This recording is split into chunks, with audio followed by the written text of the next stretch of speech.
Pro को लेकर के बड़ी अपडेट ये है सर कि अब तीर्थ क्षेत्र के जनरल सेक्रेटरी चंपत राय साहब और अनिल मिश्रा जी ने इस्तीफा दे दिया है। किस तरीके से इन दोनों इस्तीफे को देख रहे हैं? लगातार ये विपक्ष मांग भी कर रहा था कि अगर मॉरल ग्राउंड पर भी आप देखें तो आपको इस्तीफा दे देना चाहिए। देखिए, मैं आपको ये बताना चाहता हूँ कि पूरे राम मंदिर के आंदोलन से मैं जुड़ा रहा एक वकील के रूप में। मेरे पिताजी हरिशंकर जैन इस पूरे आंदोलन से जुड़े रहे, और जब सुप्रीम कोर्ट का 2019 में फैसला आया 9 नवंबर 2019 को, तो एक बहुत बड़ा एक जनरेशनल शिफ्ट था, एक बहुत बड़ा सिविलाइजेशनल बैटल था जिसको जीता गया था। और उसके बाद जब 2024 में प्राण प्रतिष्ठा हुई, भूमि पूजन हुआ, वहाँ पे धर्म की ध्वजा लहराई गई, तो सारे लोगों ने ये उम्मीद की थी कि ये एक आदर्श बन के सारे देश के सामने उभरेगा। पर जिस तरह से विगत कुछ दिनों से ये खबरें आ रही हैं कि अलग अलग डोनेशन में गड़बड़ी की गई है, चांदी की जो ईंट थी उसको गायब किया गया, बहुत सारे मल्टीपल चीज़ों में एलिगेशंस आ रहे हैं। ये एलिगेशन सुन के हम सारे लोग बहुत आहत हैं, और सारे लोग ये चाहते हैं, एक मत है, एक लॉयर के रूप में भी मैं कहना चाहता हूँ, एक राम भक्त के रूप में भी मैं कहना चाहता हूँ कि इसकी पूरी जांच होनी चाहिए, एकदम सारी चीज़ें साफ होनी चाहिए, और जो भी इसमें दोषी हैं उनके खिलाफ कड़ी से कड़ी कार्रवाई होनी चाहिए। जो माननीय चंपत राय जी हैं, जो अनिल मिश्रा जी हैं, उन्होंने जो इस्तीफा दिया है वो मॉरल ग्राउंड्स के आधार पर इस्तीफा दिया है, वो बात एकदम सही है। और इस समय जांच एजेंसियां अपना काम करें निर्भीक निडर रूप से, और जो भी इसमें जिन्होंने जहां जहां गड़बड़ी की है वो सामने सबके सामने लाई जाए बात। एसआईटी फॉर्म की प्रीलिमिनरी एग्जामिनेशन रिपोर्ट है वो सौंपी थी। आज हमने देखा है कि 8 लोगों के ऊपर एफआईआर, कुछ लोगों की गिरफ्तारी भी हुई है। सर, आपका और हरिशंकर जैन साहब का नाम राम मंदिर से बहुत समय से जुड़ा हुआ है। जब आपको इस पूरे मामले के बारे में पता चला तो आपने किसी से संपर्क करने का प्रयास किया, या फिर आपके माध्यम से सुप्रीम कोर्ट में कोई गुहार लगाने की प्रयास किया गया कि इस पूरे मामले में सफाई सामने आए कि आखिर है क्या ये पूरा मामला? देखिए, हम कुछ करते उससे पहले ही ऑलरेडी जो जांच एजेंसीज हैं या जो स्टेट गवर्नमेंट है वो अपना काम कर रही है। एफआईआर ऑलरेडी रजिस्टर हो चुकी है। एसआईटी, जैसे कि अभी आपने बताया, वो फॉर्म हुई थी, एसआईटी ने अपनी प्रिलिमिनरी रिपोर्ट सबमिट की है। तो मैं ये बताना चाहता हूं, जब सुप्रीम कोर्ट ने फाइनल जजमेंट दिया था 2019 में, तो उन्होंने एक ट्रस्ट के गठन की भी मांग की थी, और वो ट्रस्ट का गठन केंद्र सरकार के निर्देशों में उनके आधार पर ट्रस्ट का गठन किया गया था। ट्रस्ट में बहुत सारे जो बुद्धिजीवी वर्ग हैं, जो बहुत सारे महत्वपूर्ण लोग हैं, वो शामिल थे। तो कभी ये उम्मीद या कल्पना ही नहीं की गई थी कि ऐसी कभी कोई घटना सामने उभर के आएगी। मैं तो आपके सामने जब बात कर रहा हूं तो मैं बताना चाहता हूं, सोच से परे है कि दान पेटी से चीजें गायब हो जाना, चांदी की जो सिल्लियां हैं वो गायब हो जाना, चरण पादुका गायब हो जाना, हार गायब हो जाना, अब इस बात की क्या सच्चाई है ये तो सिर्फ और सिर्फ जांच में सामने निकल के आएगा। पर सारे लोग इस समय एक ही मांग कर रहे हैं कि वहां पे जांच हो, और जांच होना ऑलरेडी शुरू हो गई है, चाहे वो एसआईटी के द्वारा हो, और जब एफआईआर रजिस्टर हुई है तो जो पुलिस अथॉरिटीज है वो भी इसमें जांच करेंगी। जो क्रिमिनल इन्वेस्टिगेशन की जितनी धाराएं हैं, चाहे वो criminal miss appropriation of trust हो, चाहे मिस अप्रोप्रिएशन ऑफ फंड्स हो, वो सारी चीजें यहाँ पे रजिस्टर की गई हैं।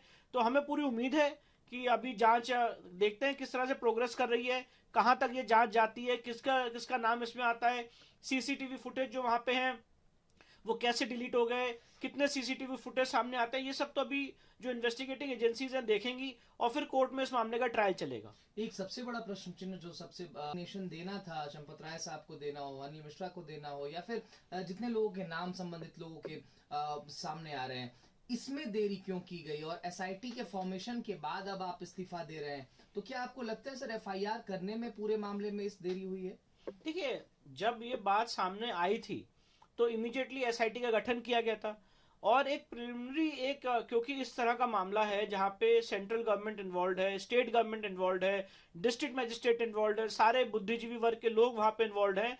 तो अगर इस मामले में एफआईआर करनी है, उससे पहले अगर स्टेट गवर्नमेंट ने ये एक्शन लिया कि पहले हम एक एसआईटी बना के एक प्रिलिमिनरी इन्वेस्टिगेशन रिपोर्ट ले लें कि इस बात में सत्यता है कि नहीं, और जो रिपोर्ट वहां पे एसीएस होम को दी गई, तो मुझे लगता है अगर उसके बाद एफआईआर की गई है, अल्टीमेटली एफआईआर हुई है, हो सकता है 10-15 दिन का गैप हो, पर अल्टीमेटली एफआईआर की गई है, और जैसी एफआईआर की गई है इस्तीफा भी आया है, मॉरल ग्राउंड्स पे आया है।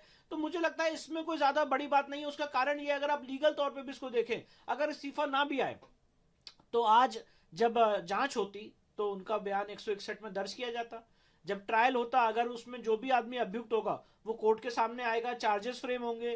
तो इसमें कोई ज्यादा कोई मेजर चीज नहीं है। जो इंपॉर्टेंट चीज है कि जो एलिगेशंस लगाए गए हैं अलग अलग लोगों ने लगाए हैं कि यहाँ पे डोनेशन बॉक्स से गायब हो गया चीजें, अलग अलग चीजें गायब हो गई, या अलग अलग चीजों में कमीशन, ऐसे ऐसे जो सारी बातें सामने उभर के आ रही हैं, इसकी जांच होनी चाहिए।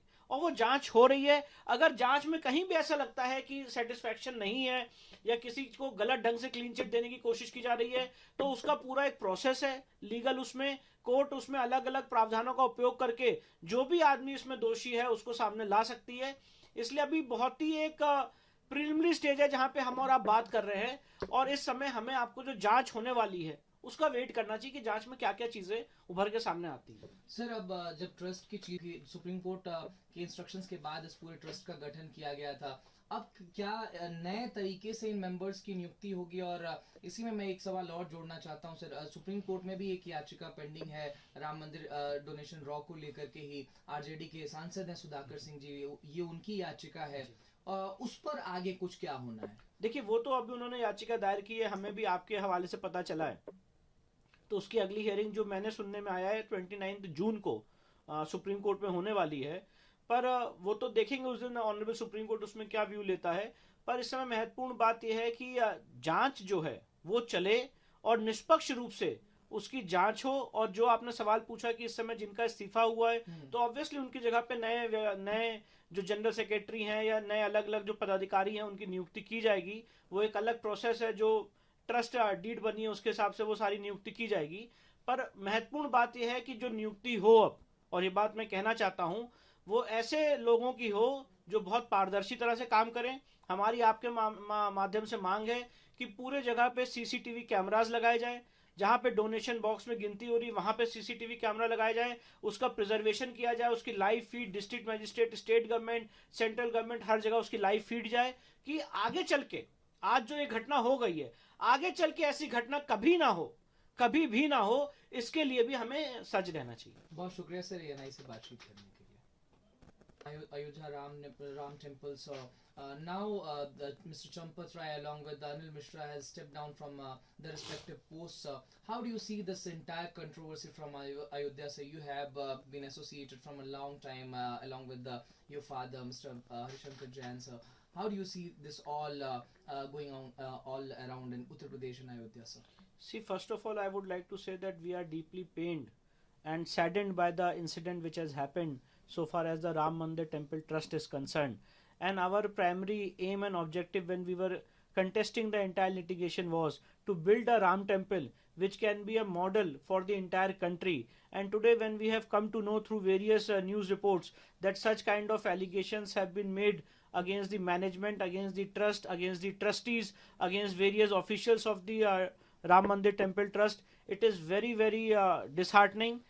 We had never imagined that such a day would arise, because when we had contested this entire litigation, which was a civilizational issue, which was a generational issue, and the idea which was floated before the Honorable Supreme Court by my senior Mr. Harishankar Jain was that there can be that there should be a very concrete trust which is formed so that there are no allegations of mismanagement. So today if we are coming to know that there are allegations of mismanagement, it needs to be inquired, it needs to be investigated, and those who are culprit must be brought before the court of law. We are seeing this trust and now after the instructions of Honorable Supreme Court in 2019, this all trust got formed, but they have stepped down. How the new members will be appointed, first thing, and second thing, we have seen an FIR in which 8 persons are being named, sir. How do you see this FIR being lodged against this misappropriation, sir? See, FIR has been lodged against the misappropriation of funds against the various persons who have been accused in the case.